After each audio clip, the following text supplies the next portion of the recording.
来到非常中医，各位好，我是杨运，弘扬中医药文化，科普健康知识，马上进入到今天的名医大讲堂。家住潞河的王爷爷今年65岁，形体肥胖，贪睡，晨起口黏，夜寐不安，神疲嗜睡，健忘，每天晚上睡觉时打呼噜，有时会出现呼吸暂停。一天晚上，他在睡梦中突然出现了肢体抽搐，持续约1分钟后抽搐缓解，随后苏醒。醒后对抽搐一无所知，家人立即将他送往医院就诊。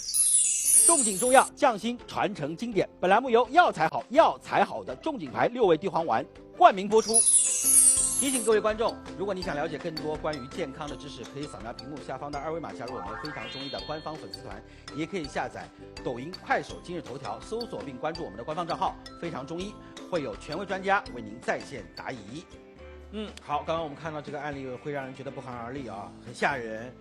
这位老先生呢出现了打呼、抽搐，然后呼吸暂停这样的非常可怕的现象啊。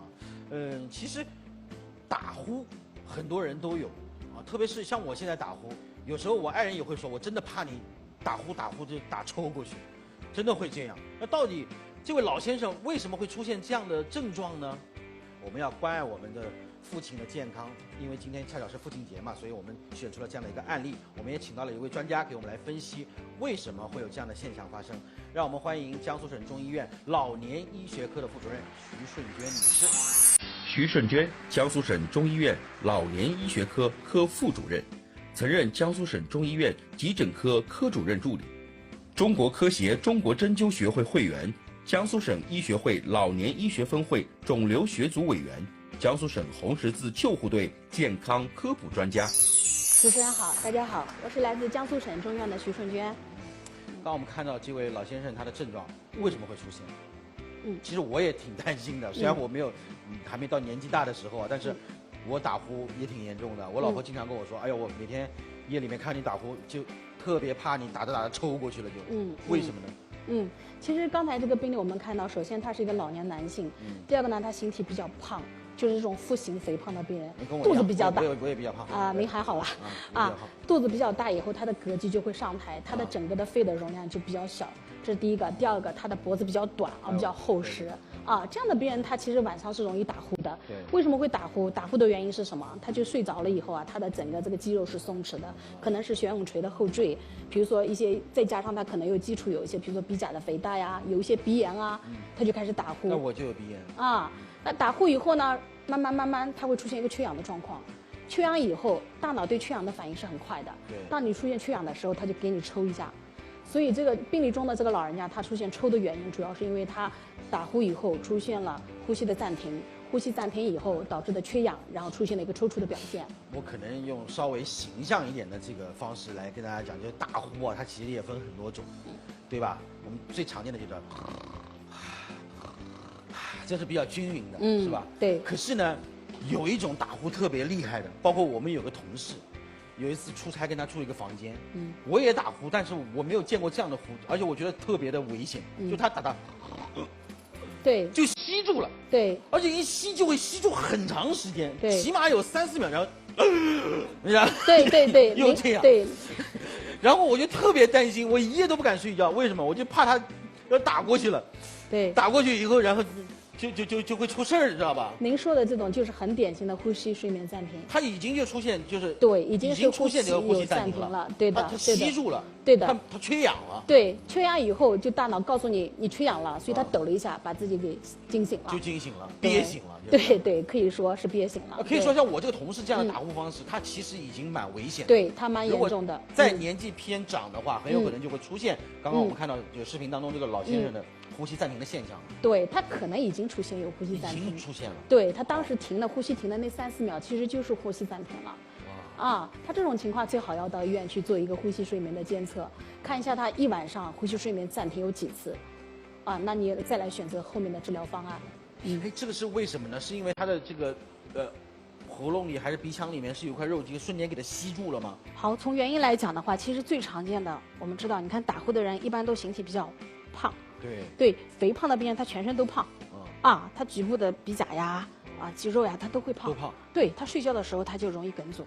这是一个。第二个就是一些鼻中隔偏曲、鼻息肉。有鼻炎啊，或者这种局部的鼻部问题的病人，包括我们现在小孩子比较多的叫腺样体肥大，现在在网上也很火，它也会引起打呼。那么第三个就是一些喝醉酒的病人，喝醉酒的我们在急诊经常碰到醉酒的病人，哇，那个呼声震天。对他，因为饮酒以后，他的这个神经刺激、神经反应能力会比较差，你的肌肉松弛度就会增加，它也会引起打呼。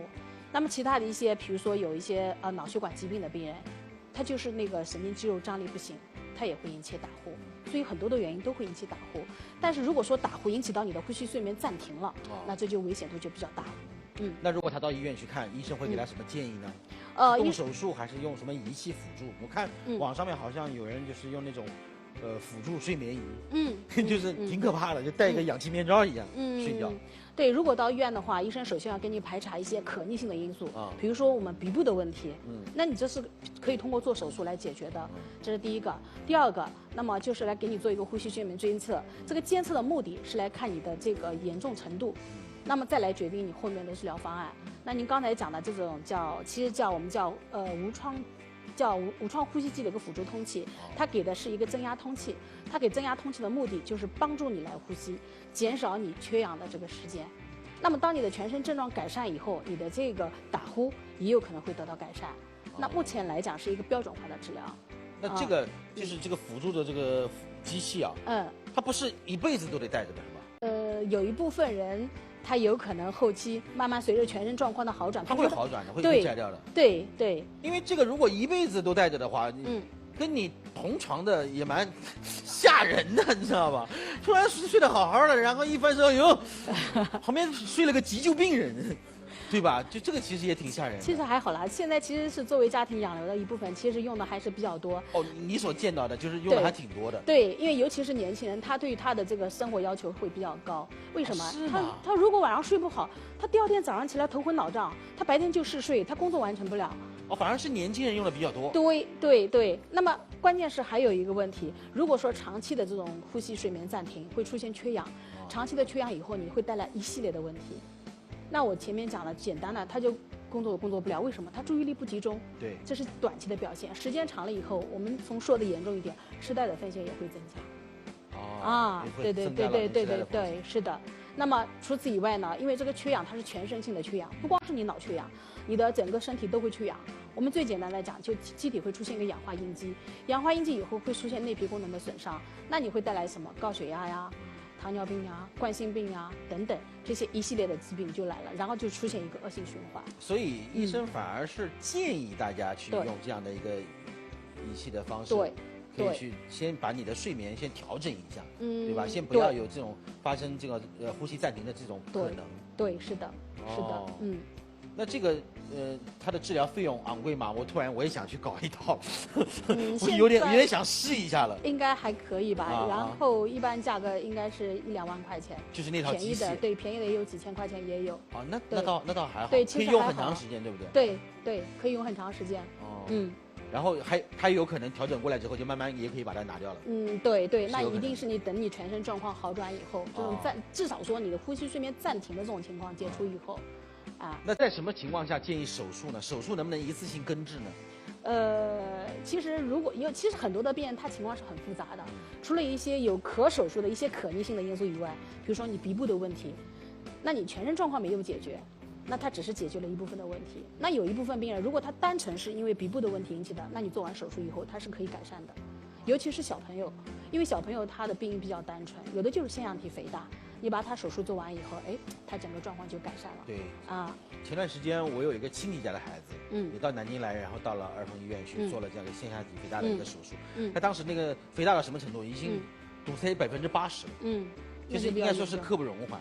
为什么小孩子，他也没到中老年啊，他也没几岁啊，他为什么会出现这样的情况呢？他这个腺样体肥大，有的可能跟个人这个天生有关系，还有一个跟小朋友他小的时候反复的上呼吸道的感染刺激有关系。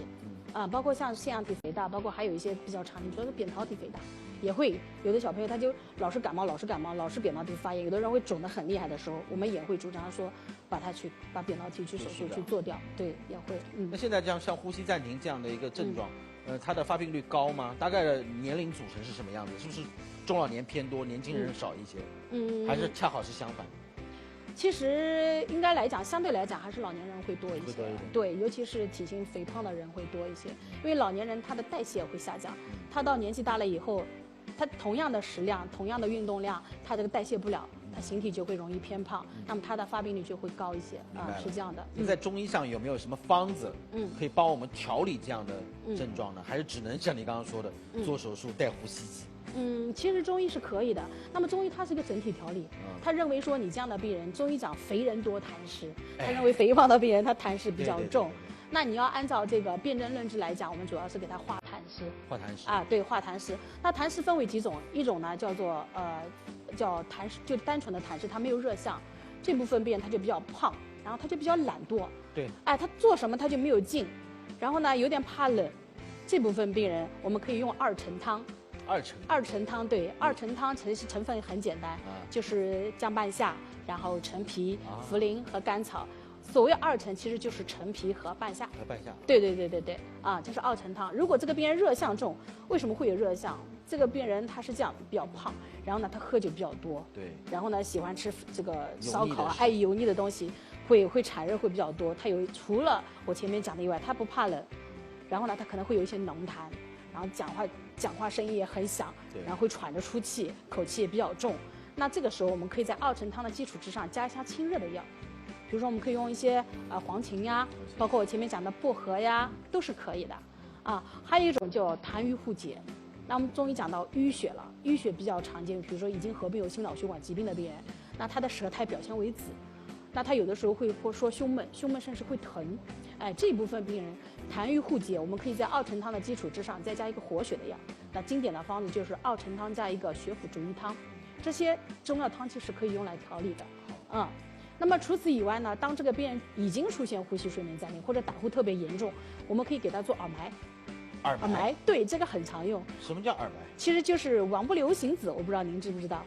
其实是是中药的一种，它就或者没有的话，就小菜籽儿，就跟那个小菜籽是一样大的，在你耳朵上选取相关的穴位，比如说皮质下呀、安神穴呀、神门穴呀、肺呀、脾呀这些，睡觉之前按一按、揉一揉，其实给它就是个强刺激。用一段时间可能会有好处，会有改善。对，如果说大家觉得说这个方法可能太简单，我现在很严重怎么办？我可以去选择做一些针灸，也是可以的。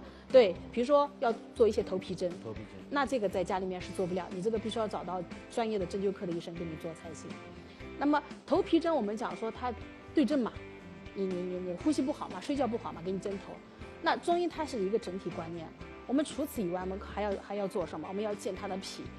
中医讲是脾虚，然后才生痰湿。那么肥人为什么多痰湿？它就是脾虚。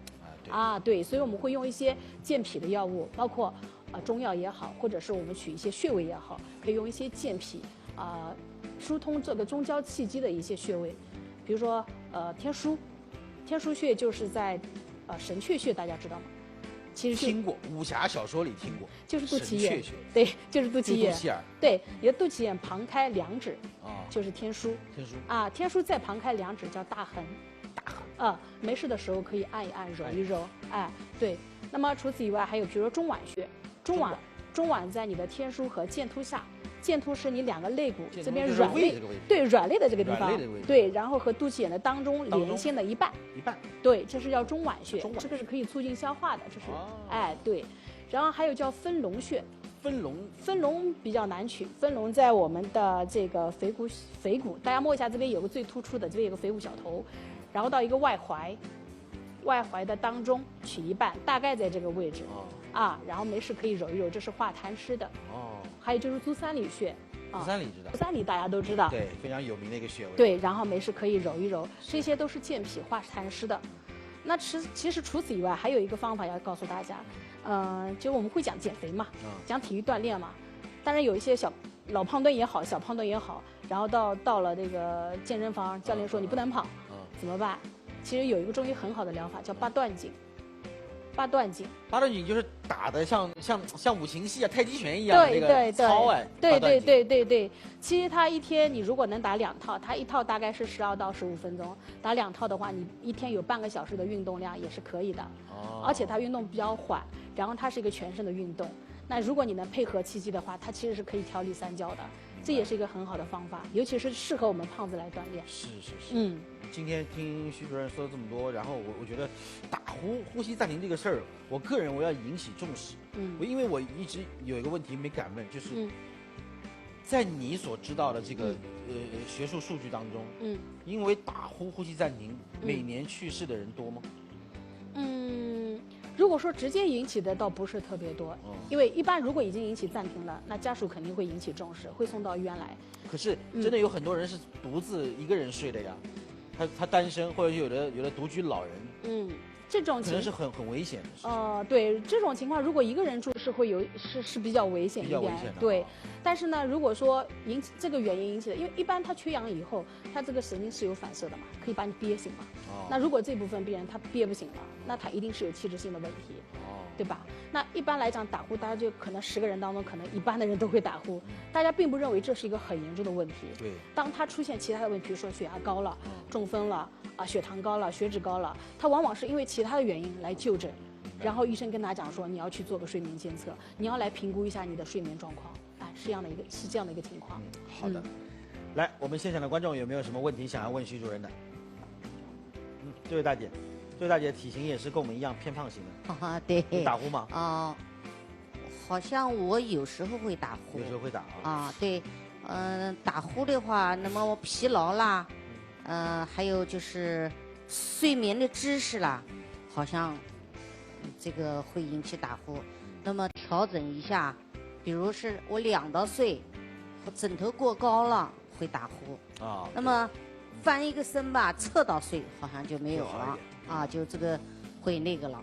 那么我今天呢想提一个问题有个问题想问问我们这个徐主任就是我有一个朋友他有一个小孙子，才1周岁。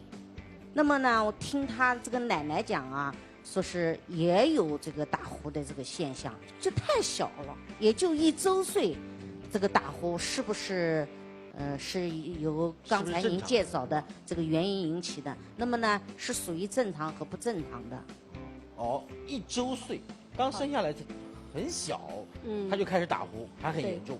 对，您讲的这个例子呢，其实也比较特殊的，但现在小朋友打呼的确实也不少。对，我女儿有时候也会打呼。真的，她才3岁，有时候也会打呼。这个跟就是再回到大姐之前刚才讲的话，一个她就是位置改变以后，或者是疲劳之后，她这个打呼是会有一些变化。那我刚才就是说，你就是打呼的病人，他其实是鼓励侧着睡，就是怕他窒息，这是一个。第二个就是避免疲劳，就是我们讲的疲劳过度以后，他会有个睡眠剥夺，你白天累得太狠了，他晚上就会打呼都会很厉害。这个在医学上也是很常见的。那再回到您刚才讲的这1岁的小孩呢，其实现在确实也有，但这种情况我们要看他这个就是打呼的状况，对，也通过比如说你的改变体位。包括就是白天正常小朋友，因为1岁以下他的睡眠是很多的，包括他的这个让他睡眠时间相对延长，不要让他那么疲劳，看看有没有改善。如果没有改善的话，可能还是要到这个专科找儿科医生去评估一下，可能该做手术还是要做手术，因为我不太能判断说他的这个打呼的原因是什么。是，而且打呼它也分轻重嘛，如果他只是轻微的那个小鼾声。我觉得问题倒不太大，就我刚刚描述的那个挺住了那种，对，他那个就是已经是呼吸暂停了，对。如果你孩子已经发生这种短暂呼吸暂停的情况，那就应该是很严重的一个状况，对，应该是比较严重的一个状况，所以你还要去判断，有时候孩子白天疲了、疯了，然后太累了，对，有点轻微的小鼾声，我觉得倒不是非常严重的情况，最好找专科医生要评估一下，要查一查孩子无小事，对他打鼾的原因是什么？对，因为现在网上比较火的那个腺样体肥大的腺样体面容，其实原来就有，但只是大家这个没有那么关注。没错。对，那现在人都很要美，然后等他大了以后再去做整牙什么都很麻烦，所以都是要提前干预。好，谢谢。我会把这个问题把这个解答我转达一下的哈，谢谢。我觉得多费点事儿去找儿科医生看一下，对，自己放心好，最后我来聊一个，可能这个除了跟医学有关，还跟情感话题有关了啊。就是打呼这个问题，其实已经困扰很多年轻的夫妻。对，是的。怎么说呢？就是谈恋爱那会儿，如果你只是打呼，因为那个时候睡在一起的机会少了，对吧？对。哎，但是你一结婚了之后，你整天朝夕相处，同床共枕，如果打呼严重的话，真的会造成2个人分居的状况。对于这一块，你想对这些年轻的小夫妻们有没有什么建议？作为一个也算是过来人吧，对吧？也是这方面的专家。好，我想说的，其实这个情感交流也很重要。对。睡觉无小事，对吧？更何况是小夫妻，对不对？是这样的，就是我们首先从医学上来讲，无论是什么样的情况，首先要排查它有没有严重性，有没有风险。那你一定要去找你的专科医生，找你的专业的医生去做一个监测。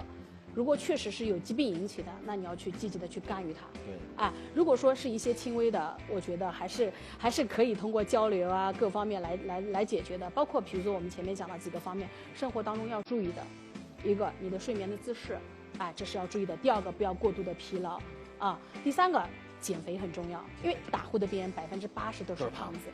对，一定要改善你的生活方式。所以当你的另一半对你的呼声特别敏感的时候，一定不仅仅是你的呼声，一定是你的整个生活方式让他觉得不太舒服。是的，对吧？没错。刚刚徐主任其实言下之意就是什么？就是如果你的另一半打呼很厉害的话，这个时候要把爱放在第1位，知道吧？有爱的人是想要带他去看病，没爱的人是想到这个马上就分床，是不是？你分床了以后，其实对于你的爱人来说，就这是一个更不好的事情啊。对。然后他想说反正我一个人睡了，我也不去看了。对不对？对。如果要是中老年人的话，说分床，然后一分床，很有可能他呼吸暂停，反正还会有危险。2个人好歹还有互相有个照应。对。你一个人在东边房间，一个人在南边房间，对。然后他如果发生了什么事情，很有可能发生突发状况。都没人在旁边帮他去打这个急救电话。对的，是的。特别是中老年人那个老夫妻几10年了，他认为说，哎呀，算了吧，你打呼又这么厉害，然后我又受不了，咱们就分床睡吧。其实千万不要这样。对。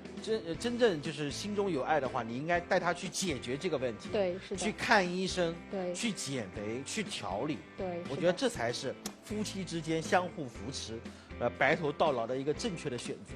对不对？知道了吧，老婆不要想着分床你要带我去减肥，带我去看病，你知道吧？开玩笑再次要感谢徐主任今天给我们分享了一个，应该说在我们生活当中很常见，但是其实也是危及到我们健康甚至是生命这样的一个打呼的这样的一个事情希望大家所有人都重视起来。感谢徐主任的分享，谢谢。谢谢主任，谢谢大家。如果大家想要了解更多关于健康的知识，可以扫描屏幕下方的2维码，加入到我们非常中医的官方粉丝团。你也可以下载抖音、快手、今日头条，搜索并关注我们的官方账号“非常中医”，会有权威的专家为您在线答疑。好，我们进入下一个环节。